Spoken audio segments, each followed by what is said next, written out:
We started this video with cute kittens so we could issue a content warning for discussion of sexual assault and give anyone who may be affected by this time to consider whether they want to proceed.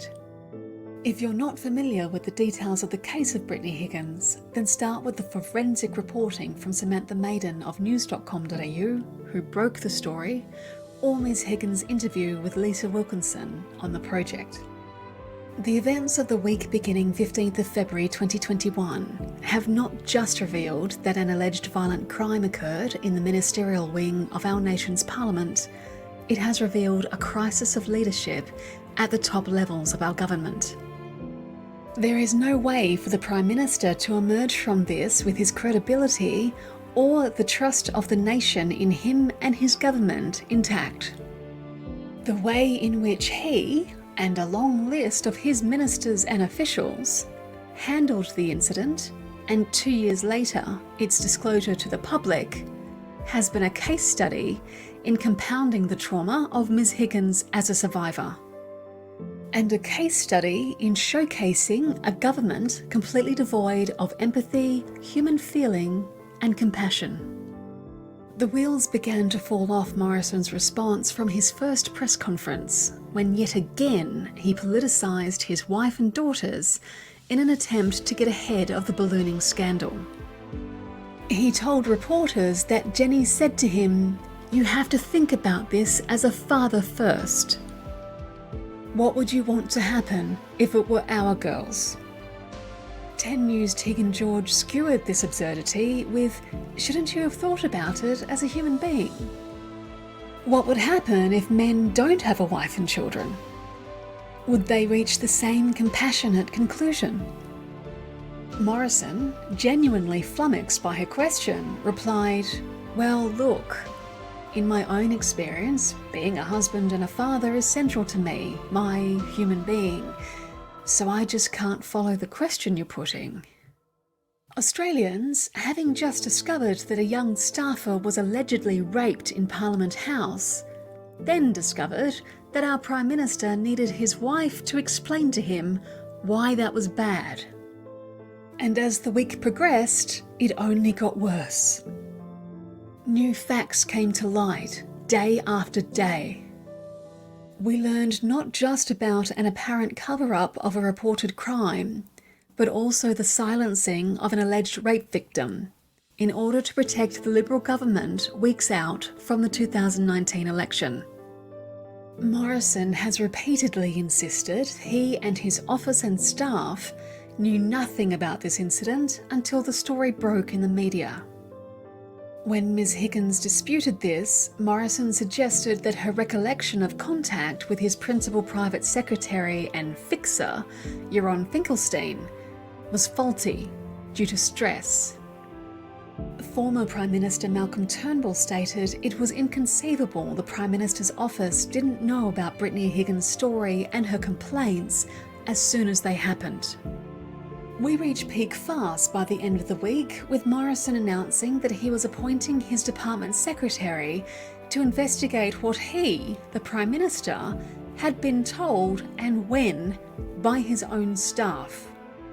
After Ms Higgins called the Prime Minister out on his victim blaming and produced evidence which disputed his version of events, Peter Van Onselen revealed that the government was backgrounding journalists on her now partner, a former public servant, implying that he had some sort of gripe against the government.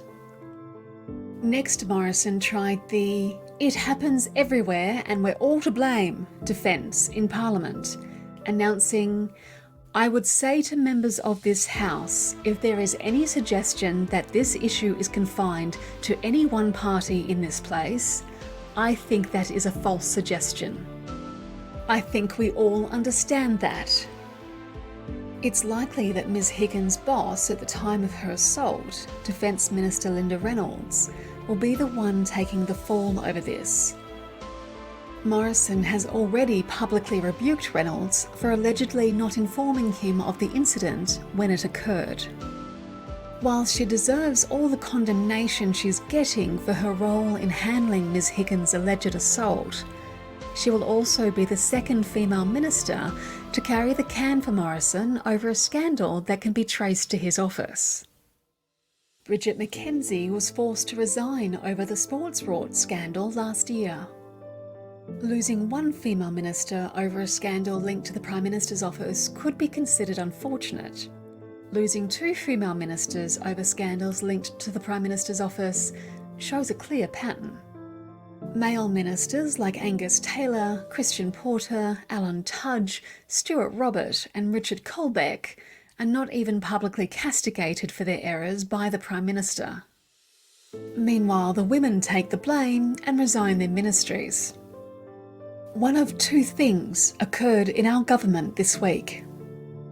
Possibility number one is that our Prime Minister lied quite openly and blatantly about when, how and what he knew of the assault of Brittany Higgins. Possibility number two is that there has been such a catastrophic failure of Scott Morrison's leadership that senior ministers and government officials have covered up a violent sexual assault in Parliament House, our house, where laws are made, that was reported to them, and then they intimidated the victim into silence. But even if the Prime Minister hasn't been lying about this issue, and remember, both he and his office have form in this area, from when they lied about his Hawaii trip at the beginning of 2020, when half the continent was on fire.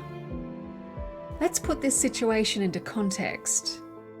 An awful crime is alleged to have occurred in a minister's office, and multiple agencies and officers of the government knew about it.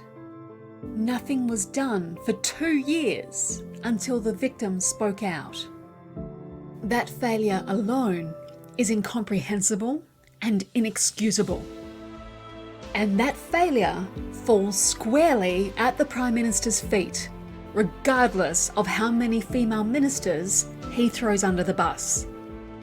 He either knew and did nothing, and directed the ministers and officials who also knew to do nothing, or the culture of the government he leads is so misogynistic and corrupt that all those who report directly to him and knew of the incident not only didn't tell him about it, they did nothing about it except cover it up. Because it was a political problem they didn't want him to have to deal with, particularly at a time he was campaigning for the 2019 general election. Just as we were finishing this video, news has broken that a second woman has come forward and reported that the same senior advisor who allegedly raped Brittany Higgins in 2019 raped her at the end of 2020. So as well as denying Ms. Higgins justice, destroying her career, compounding her trauma, and forcing her to seek justice by going public with her story, this government has the alleged assault and trauma of a second victim on their hands, because they allowed Ms. Higgins' alleged rapist to resign, allegedly with 2 references for a new job in Sydney, rather than report the crime. Thousands of survivors of assault and abuse, and their families and their friends, will now be watching how Scott Morrison deals with this. The Prime Minister has treated it as a political problem from the beginning, not as a crime or a systemic cultural issue in our national government. It's up to him now to do something for the good of the country, or reconsider his position.